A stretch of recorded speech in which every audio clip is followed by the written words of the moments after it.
మన ప్రభువైన యేసుక్రీస్తు వారి ప్రశస్తమైన నామములో ఈ ఉదయకాల సమయంలో విమోచింపబడిన ప్రజలుగా ఆయన మందిర ఆవరణలోనికి వచ్చి ఆయనతో సమయం గడపడానికి, లేకపోతే ఆరాధన చేయడానికి, ఆయన గణపరచడానికి, హెచ్చించడానికి, ఆయన చేసిన ఉపకారాలు జ్ఞాపకం చేసుకొని మనసారా ఆయనకు సాగిలపడడానికి కూడి వచ్చిన మీ అందరికీ నా ప్రేమపూర్వక వందనాలు తెలియచేసుకుంటున్నాను. ఉదయకాల సమయంలో దేవదేవుణ్ణి ఆరాధన చేయడానికి సహాయకరంగా కొన్ని లేఖన భాగాలని చదువుకుంటాం. లూకా సువార్త 1వ అధ్యాయం 79వ వచనాన్ని అందరము కలిపి చదువుకుంటాం. లూకా సువార్త 1వ అధ్యాయము 79వ వచనాన్ని అందరము కలిపి చదువుకుంటాం. 79వ వచనం ప్రారంభం. మన దేవుని మహావాత్సల్యమును బట్టి వారి పాపములను క్షమించుట వలన తన ప్రజలకు రక్షణ జ్ఞానము ఆయన అనుగ్రహించినట్లు ఆయన మార్గములను సిద్ధపరచుటకై నీవు ప్రభువునకు ముందుగా నడుతువు. మన పాదములను సమాధాన మార్గములోనికి నడిపించినట్లు చీకటిలోనూ మరణఛాయలోనూ కూర్చుండు వారికి వెలుగుచుటకై ఆ మహావాత్సల్యతను బట్టి పైనుండి ఆయన మనకు అరుణోదయ దర్శనం అనుగ్రహించెను. అలాగనే మరొక మాట కూడా చదువుకుంటాం. 1వ అధ్యాయంలోనే 58వ వచనం చదువుకుంటాం. 1వ అధ్యాయము 58వ వచనంలో మరొక మాట జ్ఞాపకం చేయబడుతూ ఉంది. అప్పుడు ప్రభు ఆమె మీద మహా కనికరం ఉంచెనని ఆమె పొరుగువారును బంధువులను విని ఆమెతో కూడా సంతోషించిరి. చాలు. అలాగనే 2వ అధ్యాయము 10వ వచనం కూడా చదువుకుంటాం. అయితే ఆ దూత భయపడుకుడి, ఇదిగో ప్రజలందరికీ కలుగబోవు మహా సంతోషకరమైన సువార్తమానము నేడు మీకు తెలియజేయుచున్నాను. ప్రభు సహాయం కొరకై ప్రార్థన చేసుకుందాం. పరలోకపు తండ్రి, మీరు మమ్మల్ని ప్రేమించి సజీవ లెక్కలో ఉంచి 2025వ సంవత్సరంలో క్రీస్తు యొక్క జన్మదినమును జ్ఞాపకం చేసుకుంటూ మేము నీ మందిరంలోనికి కూడి రావడానికి మీరు మా పట్ల చూపిన మీ మహాకృపకై మీకు స్తోత్రాలు. చదవబడిన లేఖన భాగాన్ని ధ్యానం చేస్తుంటుండగా ప్రభువా, మా ఆత్మలకు కావాల్సినటువంటి వెలిగింపును దయచేయండి. నన్ను మమ్మలను మీ ఆధీనంలో ఉంచుకోండి. మీరే సమస్త ఘనత మహిమ ప్రభావాలు పొందుకోమని ఆరాధనకు యోగ్యుడును సమస్త సృష్టికి కారణభూతుడైన యేసుక్రీస్తు ప్రభువారి శ్రేష్టమైన నామంలోనే మీకు ప్రార్థన చేసి వేడుకొంచున్నాం తండ్రి. ఆమేన్. ప్రభునందు ప్రియులారా, ఈ చదవబడిన మాటల్లో 3 మాటలు మనకు కనిపిస్తూ ఉన్నాయి. 58వ వచనంలో మహాకనికరముంచెను అనే మాట కనబడతా ఉంది. మహాకనికరము అనే మాట. రెండవదిగా మనము చూస్తే మహావాత్సల్యము అనే మాట కూడా కనిపిస్తా ఉంది. మనం చదువుకున్న మాటల్లో 79వ వచనంలో ఒకటి మహాకనికరము, రెండవది మహావాత్సల్యము అనే మాట కనబడతా ఉంది. ఆ తర్వాత 2వ అధ్యాయం 10వ వచనంలో మహా సంతోషకరమైన వార్త, సువార్త అనే మాట కనబడతాం. మానవుని జాతికి ఈ 3 మాటలు ఎంతో ప్రాముఖ్యమైనవి, సత్యమైనవి అనే మాట జ్ఞాపకం చేయడానికి నేను ఎంతగానో సంతోషిస్తూ ఉన్నాను. 79వ వచనంలో ఇంకొక మాట కొనసాగింపులో చూస్తూ ఉన్నాం. మహావాత్సల్యతలో నుంచి ఆయన పైనుండి మనకు అరుణోదయ దర్శనము అనుగ్రహించనని మనకు జ్ఞాపకం చేయబడతా ఉంది. అరుణోదయ దర్శనం అనే మాటకు సూర్యోదయము లేకపోతే అరుణోదయం 2 డిఫరెంటే. అనగా రాత్రంతా చీకటిగా ఉంటుంది, ఉదయకాల సమయంలో సూర్యుడు వెలుగు చేత చీకటిని పాలదొరులుతాడు. అలాగనే మానవుని హృదయాల్లో ఉన్న చీకటిని తొలగించుట కొరకై దేవాతి దేవుడు, వెలుగయున్న దేవుడు తన మహావాత్సల్యతలో నుండి ఆయన ఆ మానవులకు తన దర్శనమును, అరుణోదయ దర్శనమును అనుగ్రహించాడనే మాట జ్ఞాపకం చేయబడతా ఉంది. వీటిని అర్థం చేసుకోవడానికి లేఖనములో నుండి కొన్ని మాటలు మనం ధ్యానం చేసుకుంటాం. కాబట్టి ఈ అరుణోదయ దర్శనం అనగా వెలుగయున్న దేవుని నుండి, అంటే పరలోకము నుండి భూలోకానికి ఈ దర్శనం కలిగిందనే మాట జ్ఞాపకం చేయబడతా ఉంది. ఈ దర్శనం వల్ల చీకటిలో ఉన్న మానవుడికి, పాపములో ఉన్న మానవుడికి రెండు ప్రయోజనాలు కలుగుతూ వచ్చాయి. అవి ఏంటంటే అరుణోదయ దర్శనం వలన ఆధ్యాత్మికమైన వెలుగు కలుగుతూ వచ్చింది. ఆధ్యాత్మికంగా మానవుడు పతనం చెందాడు కాబట్టి అతడు చీకటిలో ఉన్నాడు. కాబట్టి దేవుడు, వెలుగైన దేవుడు తన దర్శనం ఇచ్చి అతని హృదయాన్ని వెలిగిస్తూ వచ్చాడనే మాట మనం లేఖనాల్లో చూడబోతాం. రెండవదిగా, మానవుడు పాపమును బట్టి, అతడు చీకటిలో ఉండడాన్ని బట్టి అశాంతిలో బ్రతుకుతూ ఉన్నాడు. కాబట్టి ఆ అరుణోదయ దర్శనం వల్ల ఒకటి వెలుగు అనేది దొరికింది. రెండవది శాంతి అనేది మానవ జాతికి దొరుకుతూ వచ్చింది. ఆయన వాత్సల్యతలో నుండి దేవుడు వెలుగును పంచాడు. ఆయన వాత్సల్యతలో నుండి మానవ జాతికి ఆయన శాంతిని అనుగ్రహిస్తూ వచ్చాడు. అందుకే దేవుని దూత అంటుంది, మహా సంతోషకరమైన సువర్తమానం అంటుంది. కాబట్టి వీటి భావంలోనికి మనం వెళ్తే అసలు మానవుడిని సృజించిన దగ్గర నుండి మనం 2-3 మాటలు ధ్యానం చేయడం వల్ల చాలా ఉపయోగపడుతూ ఉంటుంది. ఆది కాండంలో 6వ అధ్యాయంలో మనం చూస్తే మానవుల యొక్క స్థితిగతులు, 6వ అధ్యాయం 11వ వచనం చదువుకుంటాం. 6వ అధ్యాయము 11వ వచనం ఎవరైనా దయచేసి చదివి సహాయం చేయండి. భూలోకము యెహోవా సన్నిధిని చెడిపోయింది అనే మాట జ్ఞాపకం చేయబడతా ఉంది. అలాగనే కిందకు చదువుకుంటా వెళ్తే భూలోకము బలాత్కారముతో నిండి ఉన్నది. దేవుడు భూలోకమును చూసినప్పుడు అది చెడిపోయి ఉండెను. భూమి మీద సమస్త చర్యలు తమ మార్గములను చెరిపివేసుకొని ఉండిరి, అంటే తమకు తామే చెరుపుకొని ఉన్నారు. ఒకటి, వారు భూలోకమంతా చెడిపోయిందన్నాడు. ఆ తర్వాత నరులను పరిచయం చేస్తూ వారు చెడిపోయారు. వారు చెడిపోవడమే కాదు, తమ బ్రతుకులను చెడిపి వేసుకున్నారనే మాట జ్ఞాపకం చేయబడతా ఉంది. ఇది ఆది కాండం ప్రారంభంలో.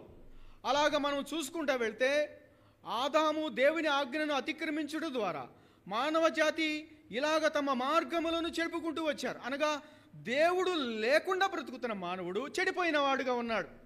దేవుడు లేకుండా మానవుడు తన ఇష్టానుసారంగా జీవిస్తూ ఉన్నాడు, చెరుపుకుంటున్నాడు, తనకు ఆనందాన్ని కలుగు చేసే పనులు చేస్తున్నాడు. కానీ దేవుడు చూసినప్పుడు అతడు చెడిపోయిన వాడుగా ఉన్నాడు. అందుకే దేవుడు వెలుగై ఉన్నాడు, మానవుడు చీకటై ఉన్నాడు. చీకటైన మానవుడు చెడిపోయిన వాడుగా, చెరుపుకున్న వాడుగా, నశించిన వాడుగా కనిపిస్తూ ఉన్నాడు. రెండవదిగా మనం చూస్తే మలాకి గ్రంథానికి వెళ్తే దేవుడు ఒక మంచి మాట అన్నాడు. మలాకి గ్రంథము 2వ అధ్యాయం 11వ వచనంలో దేవుని వాక్యంలో, అనగా మానవుల్ని బ్రతికించడానికి, రక్షించడానికి దేవుడు ఎన్నో ప్రయత్నాలు చేసినా వాళ్ళని ఎంచుకొని ఒక అబ్రహాముని ఎంచుకున్నాడు. ఒక వ్యక్తిగా ఒక కుటుంబం చేశాడు, కుటుంబాన్ని దేశంగా చేశాడు. వారందరికీ వాగ్దానాల్ని, లేకపోతే లేఖనాల్ని, నిబంధనలు అన్నిటినీ ఇచ్చినప్పటికీ కూడా అక్కడ చెప్పబడతా ఉంది, యూదా వారందరూ ద్రోహులయ్యిరి అని చెప్పబడ్డారు. చెడిపోవడమే కాదు, చెరుపుకోవడమే కాదు, దేవుని సన్నిధిలో చెడిపోయిన వారే కాదు, కానీ వారేమంట, యూదా వారు ద్రోహము చేశారు అన్నాడు. రెండవదిగా, ఇశ్రాయేలీయుల మధ్య యెరూషలేములోనే హేయ క్రియలు చేయవారుగా దిగజారిపోయారు మానవుడు. ఇలాగా దేవుడు తన స్వరూపంలో, తన పోలికలో చేసుకున్న మానవుడు చెడిపోయిన వాడిగా ఉన్నాడు, హేయ క్రియలు చేయవాడుగా ఉన్నాడు, ద్రోహులుగా జీవిస్తూ ఉన్నారు. వారు చీకటిలోనూ మరణ ఛాయలోనూ బ్రతుకుతూ ఉన్నారు. అందుకనే మహాకనికరము చేత ఆయన తన అరుణోదయ దర్శనం ఇచ్చాడనే మాట జ్ఞాపకం చేయబడుతుంది. మానవుల యొక్క స్థితిగతి ఇలాగ చెప్పబడతా ఉంది. ఇంకా ముఖ్యంగా నూతన నిబంధనలో మరొక అద్భుతమైన సంగతులను జ్ఞాపకం చేస్తూ ఉన్నాడు. యోధా పత్రికలో 10వ వచనంలో మంచి మాట ఉన్నాయి. యోధా పత్రిక 10వ వచనం, 11వ వచనం, 13వ వచనం కూడా మనం చదువుకుంటాం.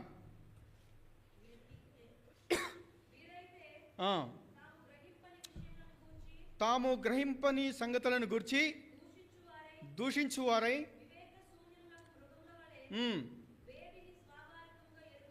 వేటిని స్వాభావికంగా ఎరుగుదురో తమ్మును తాము నాశనము చేసుకున్నవారుగా ఉన్నారు. Next continue. కయ్యూను నడిచిన మార్గంలో నడిచిరి, బహుమానము పొందవలనని బిలాము నడిచిన తప్పు త్రోవలో ఆతురతగా పరిగెత్తిరి, కోరాహు చేసినట్లు తిరస్కారము చేసిరి అని చెప్పబడతా ఉంది. కంటిన్యూగా 13వ వచనం చదువుకుంటాం. నురుగు వెళ్ళగక్కువారై సముద్రం యొక్క ప్రచండమైన అలలుగాను. ఈ మాట చాలా కీలకమైనది. మార్గము తప్పి తిరుగు చుక్కలుగాను వారి కొరకు గాఢాంధకారము నిరుద్రము భద్రము చేయబడింది. ఇక్కడ జ్ఞాపకం చేయబడతా ఉండి, వారు తిరస్కారము వలన నశించిరి అనగా మానవుడిని దేవుడు చూసినప్పుడు చీకటిలో ఉన్న మానవుడు తిరస్కారము చేసేవాడుగాను, నశించిన వాడుగాను, తమను తాము నాశనము చేసుకున్నవాడుగాను, మార్గము తప్పి తిరుగు చుక్కలుగాను బ్రతుకుతూ ఉన్నారు. వారు భక్తిహీనులుగా ఉన్నారు, వారు పాపులుగా ఉన్నారని ఈ పత్రిక అంతా కూడా జ్ఞాపకం చేయబడతా ఉంది. లేఖనములో రాయబడినవి వారిని గురించి అన్నట్లా ఉంది. వారిని అక్కడ పెట్టి మనల్ని కూడా ప్రభువును ఎరగక ముందు మనము కూడా మన మార్గములను చెరుపుకున్న వారంగాను, మార్గము తప్పి తిరుగు చుక్కలను పోలిన బ్రతుకులను బ్రతికిన వారంగాను, భూలోకములో యెహోవా సన్నిధిని చెడిన వారంగాను, ద్రోహులముగాను బ్రతుకుతున్న జీవితం మనదని లేఖనము స్పష్టంగా జ్ఞాపకం చేస్తూ ఉంది. ప్రియ సహోదరుడా, సహోదరి, ఈ సత్యమును నీవు నేను ఎరుగకపోతే, గ్రహించకపోతే, ఒప్పుకోకపోతే మనం ఎన్నటికి అరుణోదయ దర్శనంలో ఉన్న భాగ్యాన్ని అనుభవించలేం. కాబట్టి ఉదయకాల సమయంలో ఉపోద్ఘాతంగా అరుణోదయ దర్శనం ఎవరికి ఇచ్చాడంటే, ఇదిగో వీరికే, చెడిన వారికి, తిరుగుబాటు చేసిన వారికి, ద్రోహులైన వారికి, తమకు తామే నాశనము చేసుకున్న వారికి, నశించిన వారికి, తిరస్కారం చేసిన వారికి, భక్తిహీనులకు, పాపులకు, ఇంకా చెప్పాలనుకుంటే బైబిల్లో చాలా మాటలు ఉన్నాయి. కాబట్టి ఈ స్థితి ఒకప్పుడు గ్రంథంలో రాయబడింది ఒకరి గురించి అన్నట్లయితే అది నా గురించి, నీ గురించి అనే మాట ఈరోజు గ్రహించవలసిన వారం విన్నాం. క్రీస్తుని ఎరగక ముందు నీవు నేనే ఇది. అయితే ఆయన దేవుని గురించి చెప్పబడతా ఉంది. ఆయన ఎవడంటే మహా కనికరము కలిగిన వాడు. అంత మాత్రమే కాదు, ఆయన మహా వాత్సల్యము కలిగిన వాడుగా మానవుడి యొక్క స్థితిని గతిని చూస్తే ఆయన చెలించిపోయిన వాడుగా ఆయన నీకు నాకు అరుణోదయ దర్శనం ఇచ్చినట్లు మనం జ్ఞాపకం చేయబడతామని. అరుణోదయ దర్శనంలో మనకు మొదటగా కలిగింది వెలుగు, ఆధ్యాత్మిక వెలుగు అని, ఆధ్యాత్మిక శాంతి అని మనము లేఖనములో చూస్తూ వచ్చాం. ఆధ్యాత్మిక వెలుగులో జ్ఞాపకం చేయబడతా ఉంది. కీర్తన గ్రంథం 8వ అధ్యాయం 4వ వచనంలో, దేవా నీవు నరపుత్రుడును దర్శించుటకు వాడే పరిడు. అరుణోదయ దర్శనములో ఆయన ఎవరిని దర్శించాడు? నరపుత్రుడైన మనవల్ని. నీవు మనుషుని జ్ఞాపకం చేసుకున్నటకు వాడేపాటి వాడు, నీవు నరపుత్రుని దర్శించుటకు వాడేపాటి వాడు. ఏ పాటి వాడినైన మనలను అనగా తిరస్కారము చేసిన మనలను, నశించిన మనలను, యెహోవా సన్నిధిని చెడిపోయిన మనలను దర్శించుటకు మనం అసలు ఏ పాటి వాళ్ళమే?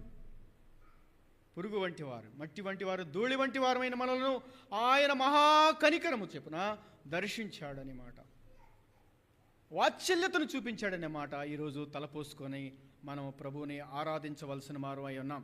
కాబట్టి హెబ్రీ పత్రికలు కూడా 2:6లో కూడా ఇదే మాట జ్ఞాపకం చేయబడుతుంది. దేవా నరపుత్రుడిని దర్శించుటకు వాడేపాటి వాడనే మాట జ్ఞాపకం చేయబడతా ఉంది. అయితే ఈ ఉదయకాల సమయంలో ఈ మహావాత్సల్యం కలిగిన దేవుడు, ఈ మహాకనికరము కలిగిన దేవుడు మొట్టమొదటిగా తనను తాను మానవ జాతికి ప్రత్యక్షపరచుకోవడానికి ఆయన కొన్ని నిబంధనలు పెట్టుకున్నాడు. అవేంటో చూస్తే ఈరోజు నీవు నేను మనసారా ఆయనకి ప్రణమిల్లకుండా ఉండలేం, గణపరచకుండా ఉండలేం, స్తుతించకుండా ఉండలేం. చూడండి, ఆ మాటలోని నిర్గమాకాండంలో మచ్చుకు 2-3 మాటలను మనం చూస్తాం. 19వ అధ్యాయం 11వ వచనం దయచేసి చదివి సహాయం చేయండి. నిర్గమాకాండంలో ఈ నరపుత్రుడిని దర్శించుటకు ఆయన మొట్టమొదటిగా దిగి వచ్చినప్పుడు సినాయి కొండ మీద, నిర్గమాకాండం 11వ అధ్యాయము 19వ అధ్యాయము 11వ వచనము నుండి 13 వచనాల వరకు చదువుదాం. 3వ నాడు యెహోవా ప్రజలందరి కన్నుల ఎదుట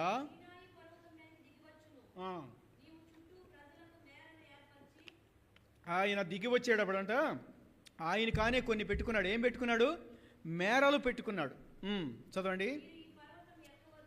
మీరు ఈ పర్వతము ఎక్కవద్దు సుమి, ఈ అంచును ముట్టవద్దు, భద్రము సుమి, ఈ పర్వతము ముట్టు ప్రతి వానికి మరణ శిక్ష విధించక తప్పదు అని చెప్పాడు. ఎవడును చేయితో ముట్టకూడదు, ముట్టినవాడు రాళ్లతో కొట్టబడవలెను లేక పొడవబడవలెను. మనుషుడు గాని మృగము గాని బ్రతకకూడదు. బోరధ్వని చేయనప్పుడు వారు పర్వతము ఎద్దుకు రావలను. చాలు. ఆ తర్వాత 16వ వచనం చదువుకుంటాం. 3వ నాడు ఉదయమైనప్పుడు ఆ పర్వతం మీద ఉరుముల మెరుపులు, సాంద్ర మేఘ బోర యొక్క మహాధ్వనియు కలుగగా పాళెములో ప్రజలందరూ వణికిరి. అలాగనే 20వ అధ్యాయం 18వ వచనం కూడా చదువుకుంటాం.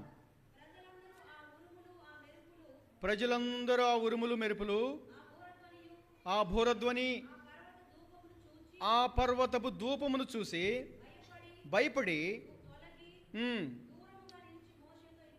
దూరంగా నిలిచి మోషేతో ఇట్లనిరి. అలాగనే 21వ వచనం కూడా చదువుకుంటాం. ప్రజలు దూరంగా నిలిచిరి. మోషే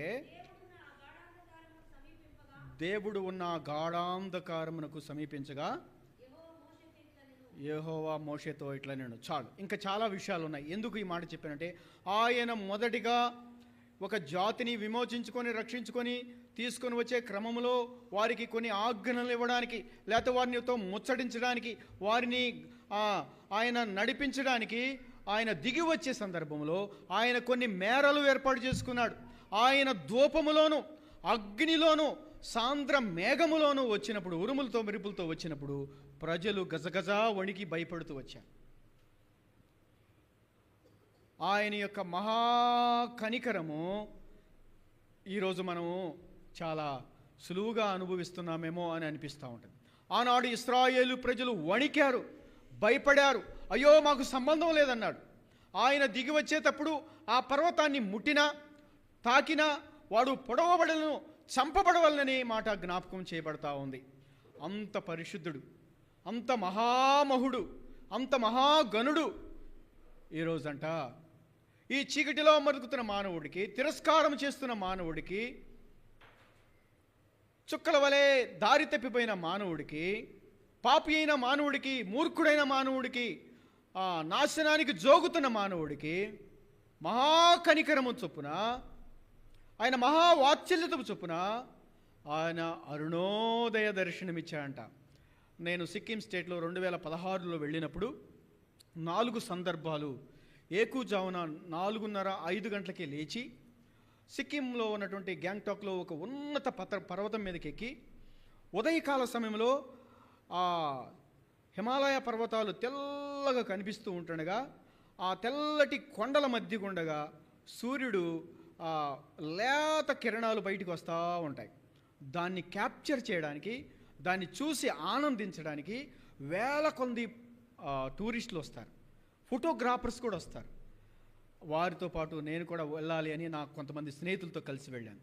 మొదటి రోజు మిస్ అయిపోయాం. జస్ట్ ఫ్యూ సెకండ్సే అలాగా వచ్చి వెళ్ళిపోతాయి. అది వస్తున్నప్పుడు ఒక గోల్డ్ కలర్లో, అసలు అది చూడడానికి ఎంతో తనువు తీరా అంత అందంగా దేవుడు సృజించాడు. మనం చాలా సూర్యకిరణాలు చాలా లైట్గా తీసుకుంటాం, కానీ చలి ప్రాంతంలో ప్రజలు మాత్రం దాన్ని చాలా ఉన్నతంగా చూస్తారు.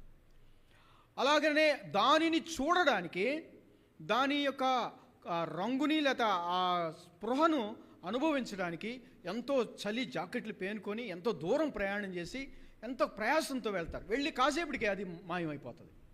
కొంతమంది చాలా అద్భుతంగా దాన్ని బంధిస్తూ ఉంటారు, వాటిని మార్కెట్లో పెట్టి అమ్ముతూ ఉంటారు. దాన్ని కొనుక్కొని ఎంతోమంది తనివి తీరుతూ ఉంటారు. చూడలేక కొంతమంది, చూసి తీసిన వారు కొంతమంది వాటిని చూసి ఆనందిస్తూ ఉంటారు. వాటిని సృజించిన దేవుడే ఆయన అరుణోదయ దర్శనం ఇచ్చాడు. మహావాత్సల్యతము చొప్పున, మహాకనికరం చొప్పున. ఎవరి మీద? చెడిపోయిన మన మీద. ఆ మాటలు మరలా నేను ఎందుకు గుర్తు చేస్తున్నానంటే, నీవు నేను ఎవరమో ఎరిగి ఉంటే, ఆయన ఏమై ఉన్నాడో ఎరిగి ఉంటే ఆయనకు చేసే ఆరాధన, ఏ విధంగా మనం తప్పించబడ్డామో, ఏ విధంగా మనం రక్షించబడ్డామో, మనం ఏ విధంగా ఆయనకు సొత్తు అయ్యామో అది ఎరిగినప్పుడు ఆయనకు స్తుతించకుండా ఉండలేం, గణపరచకుండా ఉండలేం. కాబట్టి ఉదయకాల సమయంలో అరుణోదయ దర్శనం ఆయన ఇస్తూ వచ్చాడంటే ఆయన వాత్సల్యం అది. ఎవరి మీద వాత్సల్యం?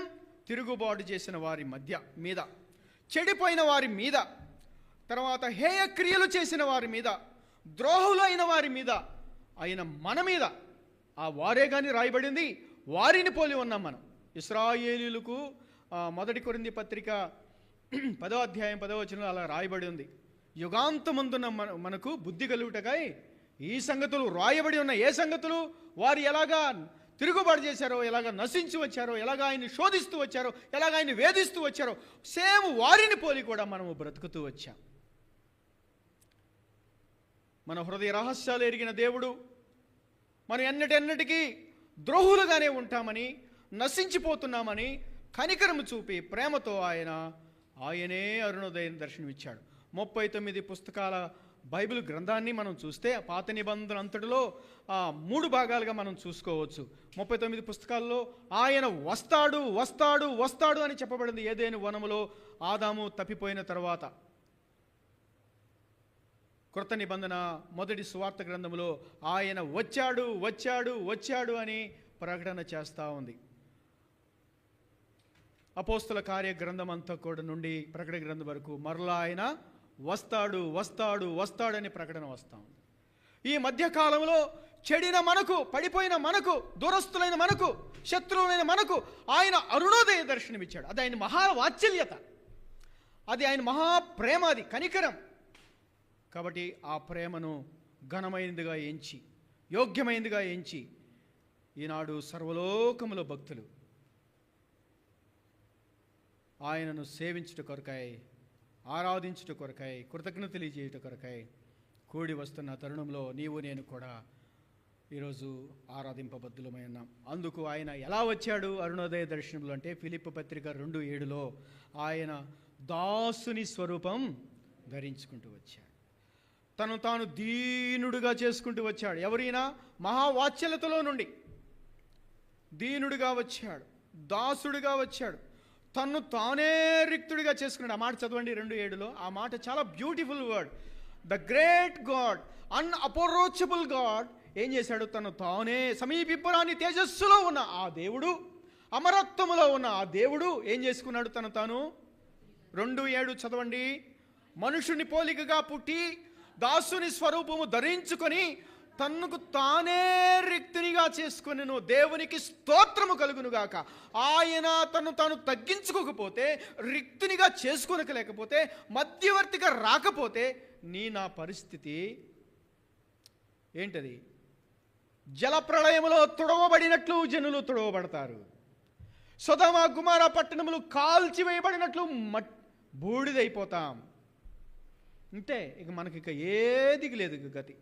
నిత్యము తగరబడే అగ్ని గంధకమే మనకి. అయితే ఆయన అరుణోదయ దర్శనము ఇచ్చి రిక్తునిగా చేసుకొని తను తానే తగ్గించుకొని మనుషుని పోలికగా దాసుని స్వరూపం ధరించాడు. మనుష్యుడు ఎందుకు ఆయన వచ్చాడంటే, ద బ్యూటీ ఆఫ్ క్రైస్ట్ ఏంటంటే అన్అప్రోచబుల్ గాడ్. ఆయన సమీపింపరాని తేజస్సులో ఉన్న దేవునికి మానవుడు ఎన్నడూ సమీపించలేడు. అందుకనే ఆయనే మానవుడిగా ఏం చేశాడు? మానవుడిని దర్శించాడు, అరుణోదయ దర్శనం ఇచ్చాడు. దర్శనం ఎంతో గొప్పది.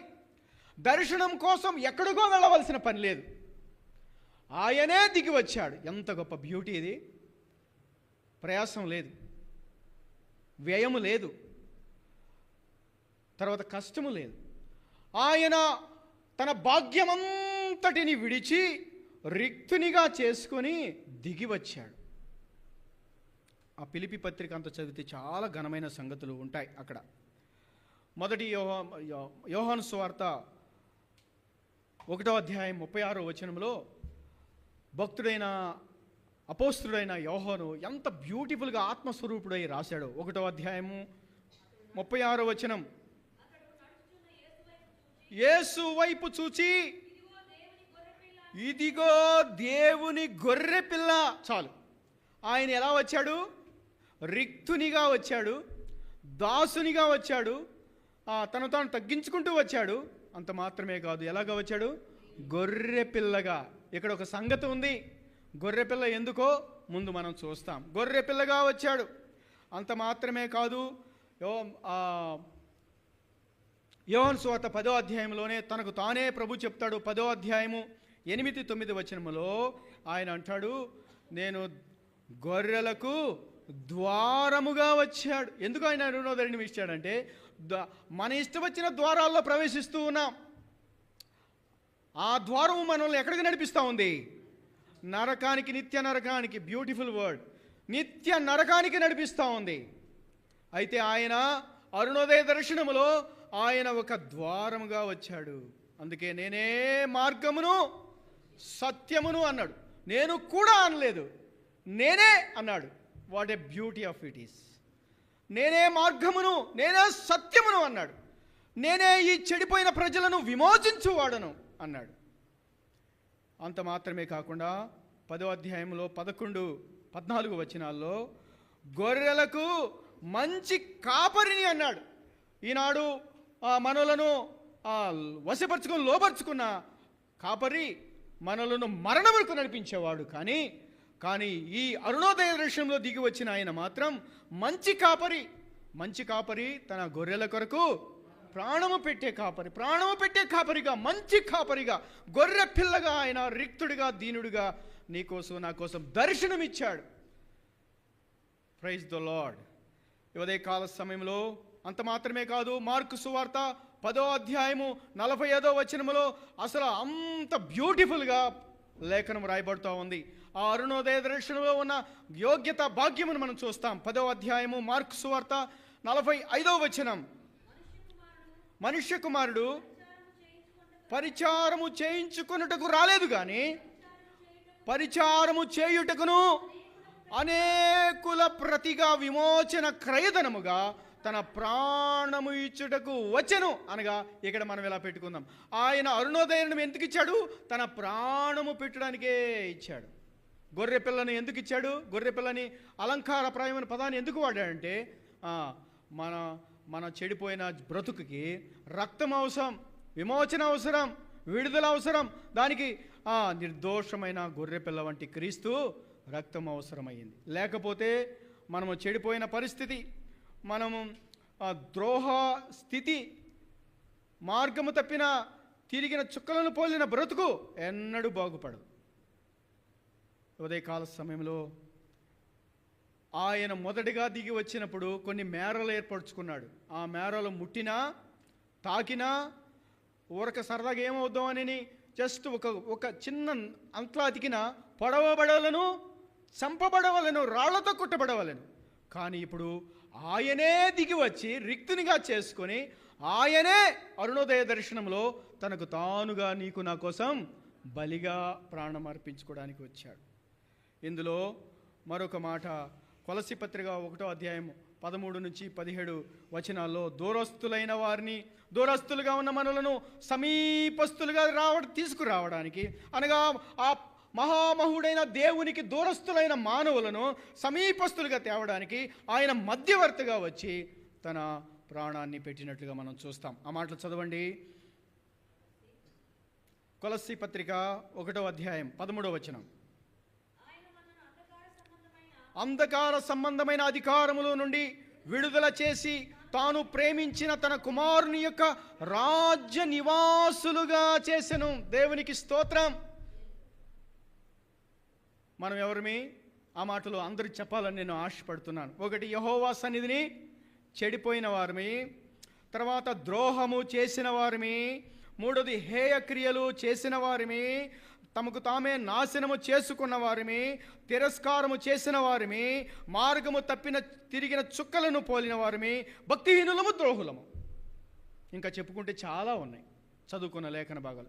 ఇట్టి వారికి ఆయన అరుణోదయ దర్శనం ఎలా ఇచ్చాడు? తన మహావాత్సల్యతను బట్టి, ఆయన మహా కనికరమును బట్టి ఆయన ఇచ్చి ఏం చేశాడు? ఇప్పుడు ఆయన తాను ప్రేమించిన తన కుమారుడైన రాజ్య నివాసులను చేయడానికి ఆయనకు తనకు తానే రిక్తినిగా చేసుకున్నాడనే మాట జ్ఞాపకం చేయబడుతోంది. కొలస్సీ పత్రిక 1:22లో కూడా మంచి మాట ఉంది, చదవండి. తన సన్నిధిని పరిశుద్ధులుగాను, నిర్దోషులుగాను, నిరపరాధులుగాను నిలవబెట్టుటకై ఆయన మాంసయుక్తమైన దేహమందు మరణం వల్ల ఇప్పుడు మిమ్మల్ని సమాధానపరిచెను. ఆయన అరుణోదయ దర్శనం ఎందుకంటే ఆయన సన్నిధి నిరపరాధులుగాను, ఒకప్పుడు నిరపరాధులుగా ఉన్నాం, దోషులుగా ఉన్నాం. అందుకనే ఆయన అరుణోదయ దర్శనం దేవునితో సంబంధం పెట్టడానికి, నిరపరాధులుగా నిర్దోషులుగా మనల్ని రుజువు చేయడానికి ఆయన మనల్ని ప్రేమించి తన దర్శనాన్ని ఇచ్చినట్టు లేఖనంలో చూస్తూ ఉన్నాం. ప్రభునందు ప్రియులారా, ఈ ఉదయకాల సమయంలో ఆయన అరుణోదయ దర్శనంలో రెండు ప్రాముఖ్యమైన ఆశీర్వాదాలు మనం చూస్తాం. ఒకటి ఆధ్యాత్మికమైన వెలుగు, రెండవది ఆధ్యాత్మికమైన శాంతి. వెలుగు వచ్చి మన బ్రతుకులను వెలిగించింది. ఆయన వెలుగై ఉన్న ఆయన మనలోకి రావడాన్ని బట్టి దేవునికి మనకి ఉన్న వైరం తొలగి శాంతి ఏర్పడుతూ ఉంది. ఇప్పుడు మధ్యకు అడ్డుదోర ఏమీ లేదు. ఉభయులకు మధ్యకు ఉన్న అడ్డుగోడను ఆయన ఎత్తివేశాడని పత్రికలో కూడా రాయి. ఎన్నో సంగతులు మనం చూడగలం. కాబట్టి ఉదయకాల సమయంలో ఆయన మొదట రాకలో ఆయన మేరలు ఏర్పరచుకున్నాడు, కానీ రెండవ ఆయన అరుణోదయ దర్శనంలో మాత్రం మేరలు లేవు, తనను తానే ఇచ్చుకుంటూ వచ్చాడు. ఆయన్ను ఇచ్చుకోకపోతే మనం ఏమైపోతాం? జలప్రళయంలో తొడవబడిన ప్రజల వలె తుడిచిపెట్టబడతాం. అలాగా చనిపోతే నరకమే. సొదొమ గొమొర్రా ప్రజలను పోలి మనం ఆ ప్రజలను పోలిన జీవితం మంది. అయితే అగ్ని గంధకములో వాళ్ళు నశించినట్లుగానే మనం యుగయుగాలు నశించవదనం. కాబట్టే ఆ ప్రేమగల దేవుడు ఆయన కరుణా వాత్సల్యతలో నుండి, ఆయన మహావాత్సల్యతలో నుండి ఆయన తన అరుణోదయ దర్శనాన్ని పంపించాడు. ఎలాగా? ఆయనను గొర్రెపిల్లగా, దాసుని స్వరూపంగా, రిక్తునిగా, కాపరిగా, ఆయన ద్వారముగా దిగి వస్తూ వచ్చాడు. ఉదయకాల సమయంలో ఆయన త్యాగమును బట్టి, ఆయన యాగమును బట్టి, ఆయన మహావాత్సల్యతను బట్టి ఈరోజు నీవు నేను సమకూర్చుతూ పడుతూ వచ్చావు. ఇది మన యోగ్యత కాదు, ఇది మన గొప్పతనం కాదు. కాబట్టి యోగ్యుడు, గొప్పవాడు, ఉన్నతుడు, మహోన్నతుడైన ఆ దేవుడిని ఆరాధించుట కొరకే నీవు నేను కొనబడ్డాం, ఏర్పరచబడ్డాం. ఆయన సన్నిధిని, ఆయన రక్తము వల్ల మనం నిర్దోషులుగా, పరిశుద్ధులుగా ఎందుకు కొనబడ్డామంటే కేవలం ఆయన్ను ఆరాధించుట కొరకే. అదే ఆయన సంకల్పం, అదే ఆయన నిత్యమైన ప్రణాళిక. అయితే అపవాది మాట విని అవిధేయతను బట్టి అది పోగొట్టుకొచ్చాడు. పోగొట్టుకున్న మనుడిని ఆయన త్రోసివేయలేదు, కానీ ఆయనను కనుగొంటూ వెతుక్కుంటూ ఆయనే వచ్చి ఈ భాగ్యాన్ని ఇచ్చాడు. మరొక మాట నేను చెప్పి ముగించాలని ఆశపడుతూ ఉన్నాను. ఆయన లోకానికి వచ్చినప్పుడు ఆధ్యాత్మిక శాంతి అనే పదాన్ని మనం చూసాం. ఆధ్యాత్మిక వెలుగుగా ఇంకొక 2-3 మాటలు చూసి ముందుకు వెళ్తాం. యోహాను సువార్త 1వ అధ్యాయం 9వ వచనంలో ఆయన రాకను ఉద్దేశించి, ఆయన దర్శనమును, అరుణోదయ దర్శనము గురించి ఒక మాట రాయబడుతూ వచ్చింది. యోహాను సువార్త 1వ అధ్యాయము 9వ వచనం. నిజమైన వెలుగుండెను, అది లోకములోనికి వచ్చుచు ప్రతి మనుషును వెలిగించుచున్నది చాలు. ఆయన ఎలాగ వచ్చాడు? అరుణోదయ దర్శనంలో నిజమైన వెలుగుగా వచ్చాడు. ఆయన నిజమైన వెలుగు. మనలో నిజమైన చీకటి ఉండగా మనలను వెలిగించుట కొరకే ఆయన మహావాత్సల్యతను బట్టి దర్శనమిచ్చాడు. రెండవదిగా చూద్దాం. 8వ అధ్యాయము 12వ వచనంలో ఆయన ఎలాగా దర్శనమిచ్చాడో చూస్తాం. 8వ అధ్యాయము యోహాను సువార్త 12వ వచనం. నిజమైన వెలుగుండెను, అది లోకంలోనికి చదవండి. మరలా యేసు, నేను లోకమునకు వెలుగును, నన్ను వెంబడించువాడు చీకటిలో నడవక. అక్కడ ఒక మాట చూడండి. ఇప్పుడు ఆయన జీవపు వెలుగై యుండునని వారితో చెప్పాను. అనగా ఆయన నిజమైన వెలుగు మరియు జీవపు వెలుగు. అనగా నీవు నేను చీకటిలో ఉన్నవారు, చచ్చిన వారమి.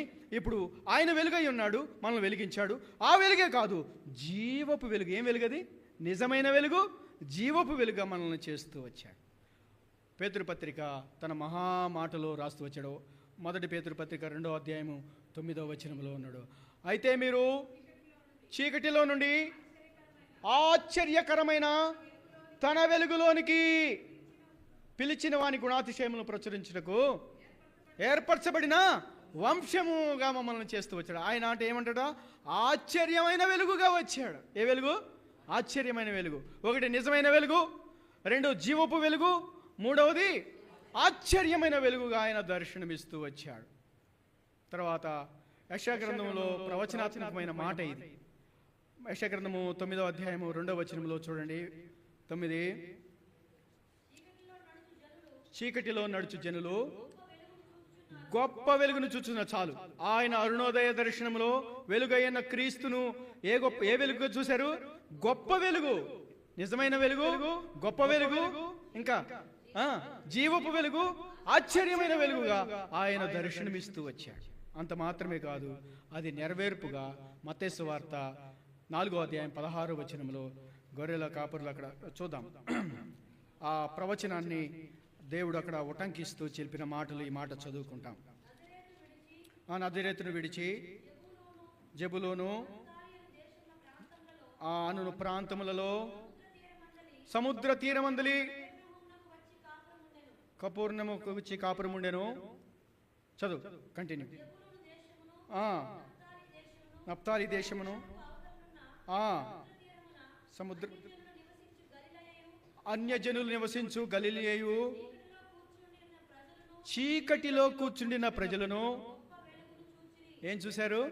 గొప్ప వెలుగును. ఇది నెరవేరింది మన ప్రభు అయిన యేసుక్రీస్తు వారు 2025 సంవత్సరాలకు పూర్వం ఆయన సశరీరుడుగా ఈ లోకానికి వచ్చినప్పుడు ఆయన రావడాన్ని బట్టి దేవుని దృష్టికి చెడిపోయిన మనలను, ద్రోహులైన మనలను, హేయక్రియలు చేసిన మనలను, మనమే చెరుపుకున్న మనలను, తిరస్కారం చేసిన మనలను, చుక్కల వలె గారి తప్పి తిరుగుతున్న మనలను, ద్రోహులైన మనలను, భక్తిహీనులైన మనలను ఆయన మనకు దర్శనమిచ్చాడు. ఎలాగా ఆయన దర్శనమిచ్చాడంటే ఆయన ఆధ్యాత్మిక వెలుగులోనికి నడిపించడానికి, నిజమైన వెలుగుగాను, జీవపు వెలుగాను, ఆశ్చర్యకరమైన వెలుగుగాను, గొప్ప వెలుగుగాను ఆయన దర్శనమిచ్చి మనలను వెలిగిస్తూ వచ్చాడు. అంత మాత్రమే కాకుండా ఆయన మనలను దూరస్తులుగా ఉన్న మనల్ని సమీపస్తులుగా చేస్తూ వచ్చాడు. అందుకోసం తను తాను రిక్తునిగా, దాసునిగా తీసుకుంటూ వచ్చాడు. మొదటి రాకలో ఆయన ప్రత్యక్షపరుచుకున్నప్పుడు ఆయన మేరలో పెట్టుకున్నాడు. అది మీరితే మరణమే. ఇప్పుడు ఆయనే అప్పగించుకొని మనలను ఆయనకు సొత్తుగా రాజులైన యాజక సమూహంగా చేశాడు. ఎంత గొప్ప భాగ్యాన్ని ఇచ్చిన దేవునికి, ఎంత గొప్ప కార్యం చేసిన మహాదేవునికి, ఆయన మహావాత్సల్యతకు, ఆయన మహా కనికరముకు ఏమిచ్చి రుణం తీర్చగలం? చెప్పండి. ఆయన ఎందుకు ఇంత పని చేశాడంటే కేవలము ఆయనను స్తుతించాలని, ఆయనను ఆరాధించాలని. ఇద్దరికి మధ్య అపవాది వచ్చి చెడగొట్టిన ఈ భాగ్యాన్ని ఆయన సమకూర్చడానికి వచ్చిన నీవు నేను ఈ జీవపు వెలుగుని, ఈ నిజమైన వెలుగుని, ఆశ్చర్యకరమైన వెలుగును అనుభవిస్తూ, దీన్ని కేవలం మందిరంలో ఉన్నప్పుడే కాకుండా మనం అన్ని సమయాలలో ఈ వెలుగును అనుభవించేవారుగా, ఈ వెలుగుకు సాక్షులుగా సాగుతూ మనం ఆయన్ను ఆరాధింపబద్ధులమై ఉన్నాం. కాబట్టి ఉదయకాల సమయంలో దేవునికి నివాస స్థలంగా చేసిన మనలను దేవుడికి నివాస స్థలంగా చేయడానికి దర్శనమిచ్చినటువంటి దేవాతి దేవుణ్ణి ఉదయకాల సమయంలో ఆరాధింపబద్ధులేమన్నా. అందుకనే దేవదూత పరలోకం నుండి చెప్పింది ఏమనంటే, ఇదిగో ప్రజలందరికీ కలుగు మహాసంతోషకరమైన స్వార్థ. ఏంటి సంతోషకరమైన స్వార్థమానం? ఆయన నిజమైన వెలుగు మనల్ని వెలిగించాడు. మనం ఎవరమే? చీకటి వారు. మనం ఎవరమే? ద్రోహులం, తిరుగుబాటు చేసిన వారు. ఈరోజు ఆ ద్రోహమును బట్టి, ఆ తిరుగుబాటును బట్టి రావాల్సిన శిక్షను ఆయన ఎవరి మీద వేసుకున్నాడు? ఆయన మీద వేసుకుని మనం తప్పించిన దేవునికి రుణస్థులమే మనం. కనుక ఉదయకాల సమయంలో ఆయన రుణం తీర్చుకోవడంలో భాగంగా ఉదయకాల సమయంలో ఆయన ఎదుట సాగిలపడి ఆ మహావాత్సల్యతకు, ఆ మహా కనికరమునకు మనము మహాదేవుణ్ణి గణపరుచుదాం, ఆరాధిద్దాం, స్తుతిద్దాం. అందుకు ఆటంకంగా ఉన్న ప్రతి దాన్ని తొలగించుకొని ఆ హృదయాలు తెరిచిన వారమై ఆరాధన చేద్దాం. ఎలాగ ఆరాధన చేయాలంటే ఒక మాట చెప్తాను. కొబ్బరి బాండాలు ఎప్పుడైనా తాగారా మీరు?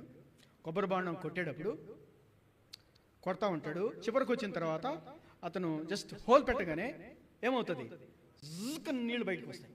కాబట్టి విమోచించబడిన వ్యక్తిగా, నీవు నరకబడిన వ్యక్తిగా, లేకపోతే నలగగొట్టబడిన వ్యక్తిగా, విమోచించబడిన వ్యక్తిగా, జీవపు వెలుగలిగిన వ్యక్తిగా ఆయనను ఏం చేయాలా? ఆ ప్రెషర్తోనే దేవుణ్ణి ఆరాధించాలి. ఆ స్తుతి యాగం, ఆ సువాసన, ఆ కృతజ్ఞత దేవుని సన్నిధికి వెళ్ళినప్పుడు ఆయన దర్శనంలో, ఆయన భాగ్యంలో మనం ఎంతో పాలిభాగస్థలమైనట్లు. కాబట్టి ఉదయకాల సమయంలో రండి, అరుణోదయ దర్శనం ఇచ్చిన మహాదేవుణ్ణి, మహాగణుణ్ణి ఉదయకాల సమయంలో హెచ్చిస్తూ, గణపరుస్తూ, పూజిస్తూ ఆరాధిద్దాం. అటు కృప పరిశుద్ధాత్మ దేవుడు మనందరికీ సహాయం చేయనుగాక. ఆమేన్. తలలు ఉంచుదాం, ఆరాధన చేద్దాం.